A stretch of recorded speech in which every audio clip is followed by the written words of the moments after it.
Hello friends and welcome back. दोस्तों, हमारे channel में आप सबका फिर से स्वागत है। फ्रेंड्स, अपने पिछले वीडियो में हमने कॉमन बेस और कॉमन एमिटर कॉन्फ़िगरेशन की बात की थी। आपको ये बताया था कि किस तरीके से कॉमन बेस और कॉमन एमिटर, इन दोनों तरह के कनेक्शन से हम ट्रांजिस्टर से एम्पलीफिकेशन करवा सकते हैं और इनके अलग अलग कैरेक्टरिस्टिक्स क्या होते हैं। अब हम आज इस वीडियो में बात करने जा रहे हैं दोस्तों कॉमन कलेक्टर कॉन्फ़िगरेशन की। Common collector configuration common emitter configuration का बिल्कुल रिवर्स है। ये इसलिए है दोस्तों क्योंकि इस केस में इनपुट जो दिया जाता है वो दिया जाता है बेस पर, आउटपुट लिया जाता है एमिटर से, और कलेक्टर जो होता है वो होता है कॉमन। इसी वजह से इसको कहते हैं हम कॉमन कलेक्टर कॉन्फ़िगरेशन या common collector amplifier, in short CC amplifier. Common collector amplifier की दोस्तों खासियत कुछ होती है जो हम आज की इस वीडियो में डिस्कस करेंगे। उसी खासियत के ऊपर डिपेंड करता है इसका एप्लीकेशन, कहां कहां और किन किन प्रैक्टिकल एप्लीकेशंस में इसका इस्तेमाल होता है। आगे बात करने से पहले आइए देखते हैं इसकी सर्किट कॉन्फ़िगरेशन को। दोस्तों, इस डायग्राम पर अपना ध्यान दीजिए। यहां पर सिंगल स्टेज एम्पलीफायर एक शो किया गया। सिंगल स्टेज से मतलब हमने सिर्फ एक ट्रांजिस्टर यहां कनेक्ट किया हुआ है।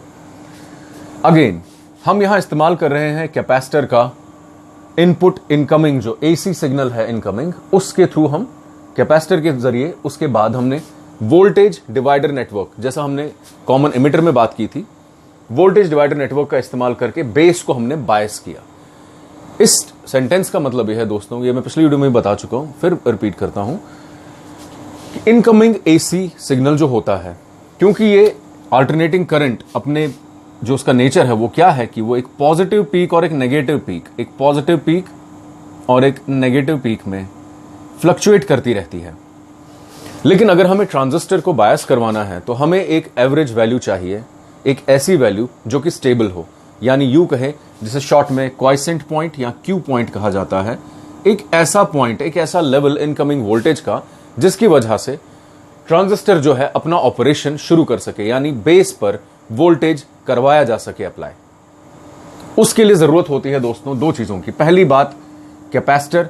कैपेसिटर क्या करता है? इनकमिंग एसी सिग्नल को आगे अलाउ करता है, एसी को आगे अलाउ करता है, और डीसी कंपोनेंट, डायरेक्ट करंट का जो भी कंपोनेंट है, जैसे एसी कंपोनेंट है और ये डीसी कंपोनेंट है, एसी को आगे अलाउ करता है, लेकिन जो डीसी डायरेक्ट कंपोनेंट है उसको ब्लॉक कर देता है।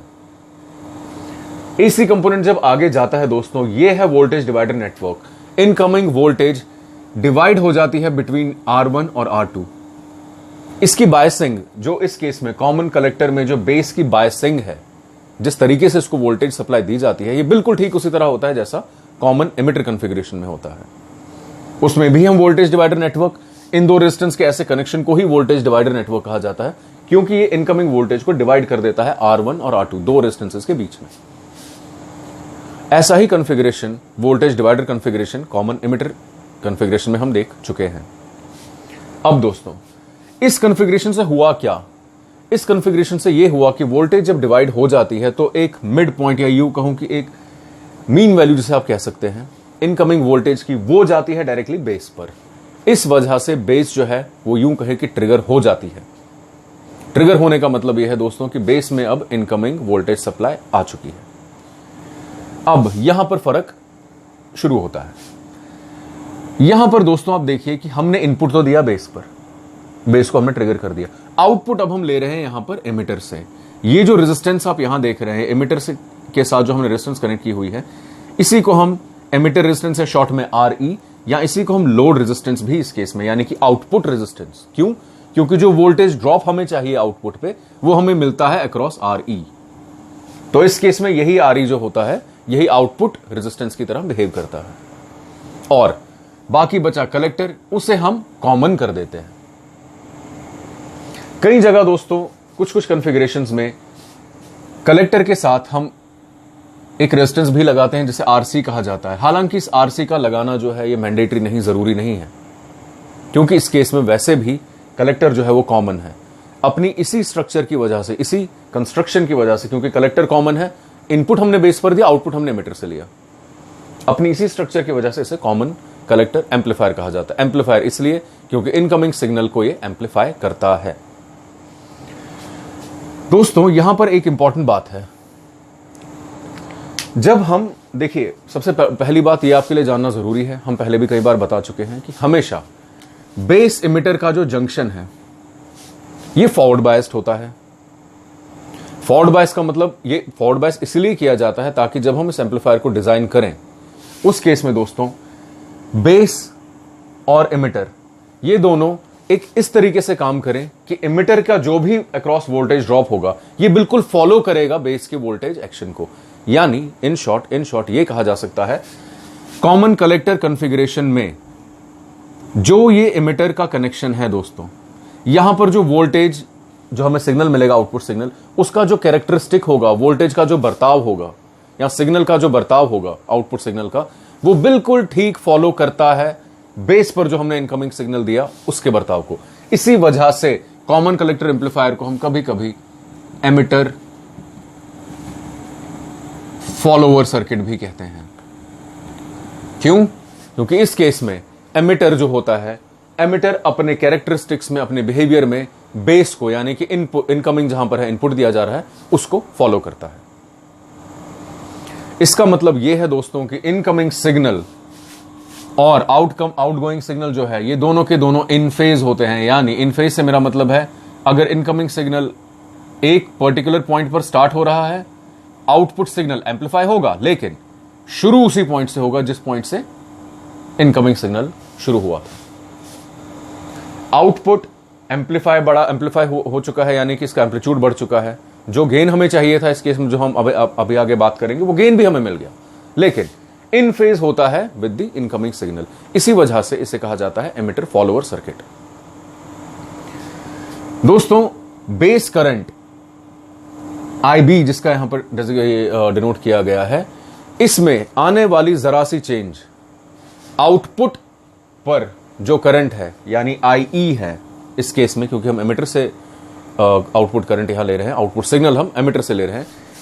इस केस में दोस्तों ध्यान रखने वाली बात यह है, IB में आने वाला जरा सा चेंज, जो बेस करंट है, इनपुट जहां हमने दिया उस पर आने वाला जरा सा चेंज, जरा सी डिविएशन, आउटपुट करंट जो है IE, एमिटर करंट, I का मतलब करंट का सिंबल और E stands for emitter, IE में एक बहुत बड़ा बदलाव पैदा करता है। यह इसलिए होता है दोस्तों क्योंकि इस केस में IE काफी बड़ा, एमिटर करंट जो होती है वो काफी बड़ी होती है देन बेस करंट। यानी इनफैक्ट ये कहा जा सकता है कि कई सैकड़ों गुना बड़ी होती है। किसी किसी केस में इमिटर करंट बहुत बड़ी होती है IB से। ये इसीलिए होता है दोस्तों क्योंकि इमिटर का जो बिहेवियर है ये फॉलो कर रहा है, इस केस में जैसे हमने अभी बात की है, फॉलो कर रहा है बेस के बिहेवियर को।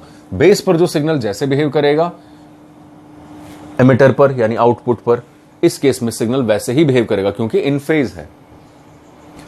और साथ ही साथ एमिटर की जो करंट है यानी आउटपुट की जो करंट है वो इनपुट करंट यानी इस केस में जो बेस करंट है उससे बहुत बड़ी होती है। यानी इस केस में जो करंट गेन होता है दोस्तों, AI से उसे डिनोट कर देते हैं। A का मतलब है गेन, I का मतलब करंट, वो बहुत बड़ा होता है। Current gain common collector configuration में इनफैक्ट कॉमन बेस और कॉमन एमिटर उन दोनों कॉन्फ़िगरेशन से ज्यादा होता है। यानी इसका इस्तेमाल उन एप्लीकेशंस में किया जाता है जहां पर करंट गेन इसलिए ज्यादा होता है दोस्तों क्योंकि करंट गेन होता है बाय डेफिनेशन आउटपुट की जो करंट है यानी IE, उसको अगर हम डिवाइड कर दे इनपुट करंट से, इस केस में है IB, क्योंकि IE बहुत बड़ा है IB से, इसलिए जो ये रेशो निकल कर आएगा ये X से अगर डिनोट किए, X बहुत बड़ा होता है वैल्यू में, इसलिए इस केस में करंट गेन बहुत ज्यादा होता है। लेकिन वोल्टेज गेन जो होता है इस केस में दोस्तों वो होता है ऑलमोस्ट यूनिटी यानी ऑलमोस्ट 1। वो इसलिए क्योंकि अगर आप इस कनेक्शन को देखें, इसे मैं एक दूसरे इंक से दोस्तों यहां पर आपको हाईलाइट करके देता हूं। अगर आप देखिए ये सेक्शन जो है दोस्तों जिसे मैं यहां हाईलाइट कर रहा हूं, ये वोल्टेज के लूप को दिखा रहा है। सिर्फ ए सेक्शन को देखिए, इनपुट कहां से हमने दिया और आउटपुट कहां से लिया। इस केस में दोस्तों जो वोल्टेज ड्रॉप इनपुट वाली साइड पर होगा वो ऑलमोस्ट बराबर होता है, ये नहीं कह सकते कि बिल्कुल बराबर होता है, लेकिन ऑलमोस्ट बराबर होता है उसी वोल्टेज ड्रॉप से जो कि आउटपुट पर हमें मिलेगा। यानी अगर हम वोल्टेज गेन की बात करें, वोल्टेज गेन होगा आउटपुट वोल्टेज यानी VE divide by input voltage यानी इस केस में VB। अब अगर ये दोनों ऑलमोस्ट वोल्टेज ड्रॉप्स दोनों ऑलमोस्ट बराबर हैं, यानी ये कुछ कुछ हद तक 1 होता है, कुछ जरा सा फर्क होता है, पूरा 1 नहीं होता, लेकिन 1 माना जा सकता है फॉर प्रैक्टिकल पर्पसेस। अब दोस्तों ऐसा क्यों होता है? उसका सबसे बेसिक एक और कारण है, कई सारे उसके कारण, लेकिन सबसे पहला कारण जो उसमें है वो ये है, base emitter junction forward biased है, ये हम जानते हैं। ट्रांजिस्टर एक्शन तभी हो पाता है जब base emitter junction forward biased हो। इसका मतलब दोस्तों ये है कि जब मान लीजिए हमने आउटपुट आउटसाइड कोई वोल्टेज सोर्स कोई कुछ अभी कनेक्ट नहीं किया, इसको एज इट इज रखा हुआ है। दोस्तों जब हमने पीएन जंक्शन की बात की थी, आपको याद होगा अपने पिछले वीडियोस में, उन वीडियोस में हमने आपसे एक बात कही थी कि रूम टेम्परेचर पे भी कुछ ना कुछ करंट, कुछ ना कुछ रेजिस्टेंस, कुछ ना कुछ कैरेक्टरिस्टिक्स होते हैं पीएन जंक्शन में, क्योंकि रूम टेम्परेचर का मतलब होता है थोड़ी बहुत मात्रा में ही सही, लेकिन हीट या थर्मल एनर्जी उसको मिल रही है, कुछ कुछ इलेक्ट्रॉन्स मूव कर रहे हैं फ्रीली। ये बहुत ही कम वैल्यू होती है, लेकिन होती है। रूम टेम्परेचर पे दोस्तों अगर इमिटर की बात की जाए तो उसमें एक तो ये रेजिस्टेंस जो हमने एक्सटर्नली कनेक्ट की वो तो है ही, जो हम externally RE output resistance connect कर रहे हैं, लेकिन एक इसमें इंटरनल, इस इमिटर जंक्शन पे एक इंटरनल रेजिस्टेंस भी होती है, जिसे शॉर्ट में RE से डिनोट किया जाता है, स्मॉल RE। ये जो रेजिस्टेंस होती है दोस्तों, ये इक्वल होती है रूम टेम्परेचर पे 25 मिलीवोल्ट डिवाइड बाय IE। ये रिश्ता हमें कहां से मिला दोस्तों? ये हमें मिलता है ओम्स लॉ से, बिकॉज ओम्स लॉ कहता है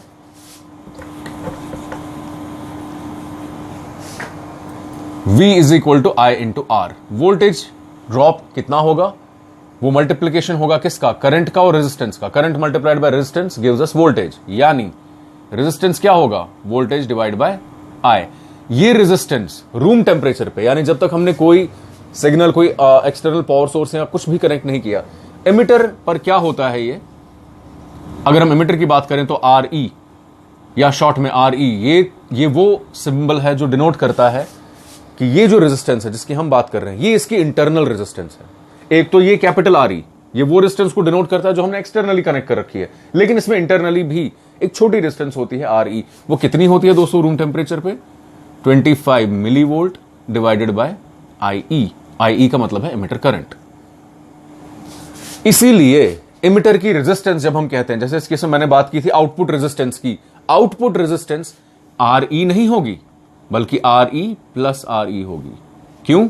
क्योंकि एक तो एक्सटर्नल रेजिस्टेंस जो हमने यहां कनेक्ट की, आउटपुट रेजिस्टेंस, प्लस एमिटर की अपनी इंटरनल रेजिस्टेंस। इस वजह से दोस्तों जब इसकी रेजिस्टेंस में हल्का सा वेरिएशन आता है, इसी वजह से इसका जो वोल्टेज, नेट वोल्टेज गेन है, वो क्लोज टू यूनिटी माना जा सकता है, लेकिन यूनिटी नहीं कहा जा सकता, क्योंकि बेस पर जितनी वोल्टेज है वो बराबर इक्वल नहीं होती कि एमिटर पर कितनी वोल्टेज है। इस छोटे से फैक्टर की वजह से उसमें एक हल्का सा फर्क होता है, लेकिन वो क्लोज टू यूनिटी होती है। यानी इन शॉर्ट ये कहा जाए, इस केस में कॉमन कलेक्टर कॉन्फ़िगरेशन में वोल्टेज गेन ना के बराबर होता है, कोई फायदा ही नहीं हुआ। आप ये समझिए, वोल्टेज गेन अगर 1 है, क्लोज टू 1 है, इसका मतलब ये हुआ कि जितना हमने इनपुट वोल्टेज दिया था, आउटपुट भी हमें ऑलमोस्ट उतना ही मिला, तो हमें फायदा क्या हुआ? कितनी डिग्री बढ़ा वो? अगर जितना दिया ऑलमोस्ट उतना ही मिला, यानी कि कोई गेन हुआ ही नहीं वोल्टेज में। तो इस सर्किट का फायदा क्या? फायदा ये कि इसमें क्योंकि IE बहुत बड़ा है, आउटपुट करंट बहुत बड़ी है इनपुट करंट से, IE बहुत बड़ा है IB से, तो करंट गेन बहुत ज्यादा होगा। यहां पर दोस्तों इन तीनों के तीनों अलग अलग कॉन्फ़िगरेशंस का अगर हम कंपैरिजन, एक कंपैरेटिव स्टडी करना चाहें, तो हम ये कह सकते हैं, जिस तरीके से हमने देखा था, अब बात कीजिए सबसे पहले कॉमन बेस कॉन्फ़िगरेशन की। उस केस में दोस्तों करंट गेन था लेस देन यूनिटी। वो वहां इस्तेमाल किया जाता है जहां पर वोल्टेज गेन हमें चाहिए हो। उसमें वोल्टेज गेन था, ज्यादा बड़ा नहीं, आप ये समझिए, वोल्टेज गेन था उसमें, करंट गेन नहीं था ना के बराबर, क्योंकि यूनिटी था। करंट गेन यूनिटी का मतलब है जितना हमने इनपुट दिया ऑलमोस्ट उतना ही करंट हमें वहां पर आउटपुट पे मिला। वोल्टेज गेन था, लेकिन उसके बाद हमने बात की कॉमन एमिटर कॉन्फ़िगरेशन की, जिस केस में करंट गेन भी था, यूनिटी नहीं था, काफी ज्यादा था, मीडियम लेवल पर था, करंट गेन भी और वोल्टेज गेन भी। और अब तीसरा जिसकी हमने अभी बात की, कॉमन कलेक्टर कॉन्फ़िगरेशन। इस केस में दोस्तों voltage gain is almost unity, लेकिन करंट गेन बहुत ज्यादा है। ये बेसिक फर्क है इन तीनों के तीनों कॉन्फ़िगरेशंस में, और यही जो बेसिक फर्क है, यही हमें निर्धारित करवाता है, हमसे डिसाइड हमसे करवाता है कि कौन सी कॉन्फ़िगरेशन को किस किस एप्लीकेशन में हमें इस्तेमाल करवाना है। तो दोस्तों, ये बात थी कॉमन कलेक्टर कॉन्फ़िगरेशन की, और ये अब तक हमने कॉमन बेस, कॉमन एमिटर और कॉमन कलेक्टर, ये तीनों कॉन्फ़िगरेशंस देखी और ये देखा कि किस तरीके से कभी करंट को, कभी वोल्टेज को और कभी कभी मीडियम दोनों को, इन तीनों को हम एम्पलीफाई कैसे करवाते हैं इन तीनों अलग अलग कॉन्फ़िगरेशन से। अब दोस्तों, एम्पलीफायर्स की बात अभी हमारी आगे जारी रहेगी।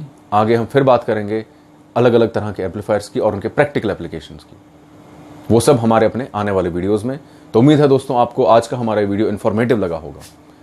ये टॉपिक को लेकर या इससे प्रीवियसली डिस्कस्ड किसी भी टॉपिक को लेकर अगर आपके मन में जरा सा भी डाउट है कहीं, तो नीचे कमेंट्स में जरूर लिखिए, उसका उत्तर देने में हमें बेहद खुशी होगी।